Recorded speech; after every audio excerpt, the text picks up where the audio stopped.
Hi, my name's Martin. I'm a psychologist. I work for the liaison psychiatry team at King's College Hospital. Um, and I'm just going to talk a little bit about the things that I've done that have helped me cope during COVID. So when COVID hit, it completely turned my world upside down in terms of my work. I was kind of redeployed into doing staff support, and we just had to do set lots of things up really quickly. And I think the team I work for and we were just working all out. We'd go to work, we'd be there all day, obviously working all day, come home, and then be on emails until sort of 10 o'clock, 11 o'clock at night. And that was really draining. And I definitely remember having a breakdown at one point and just being in tears and feeling like I can't cope with this. It's too much. Um, it really helped having a supportive team at work, and making sure that we were checking in with each other and talking about these things. And I think we did a lot of work in trying to sort of rein all that in and make sure that we weren't kind of overloading each other by sort of trying to be helpful, and doing lots of work, because obviously that just generates loads more for everyone else. So we sort of tried to be kind of a bit more bounded around that. For me personally, I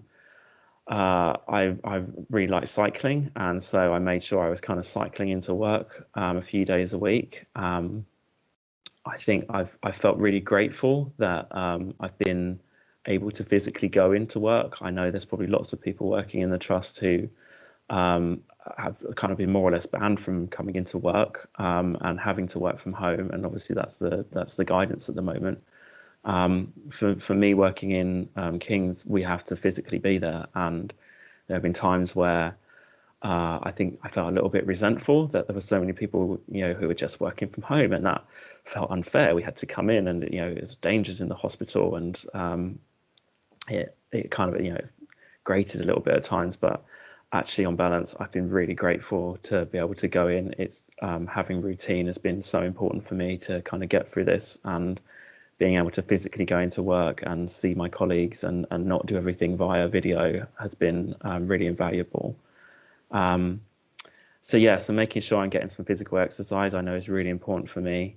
Actually, the commute has actually been really helpful in having a boundary between work and home, and kind of acting as a mediator to separate those two environments. And I think it's been really important for me to kind of has some structure to when I am at home, and it's my personal time and it's relaxation time. So I sort of try to be really clear with myself about what I do on my days off. And if all I want to do is kind of sit in my pajamas and binge watch The Crown, then that's fine. And it's about actually being clear and committing to that, and letting go of any guilt I might feel for not doing something that might be more kind of productive. I find it really helpful to make sure that I get out on my days off. And it's the cliche of going for a walk in the park, and it's so limited as to what you can do during a lockdown. But I do find it really helpful to just get a bit of distance, and it just helps you kind of think about what you're going to do that day. And I'm a big believer in you kind of do more by doing more. So I guess I sort of try to live by that as well. And then just making sure I'm having contact with people. I'm not someone who particularly enjoys doing the kind of the long Zoom calls with lots of big groups of friends. I find it quite tiring doing a kind of screen virtual socializing event.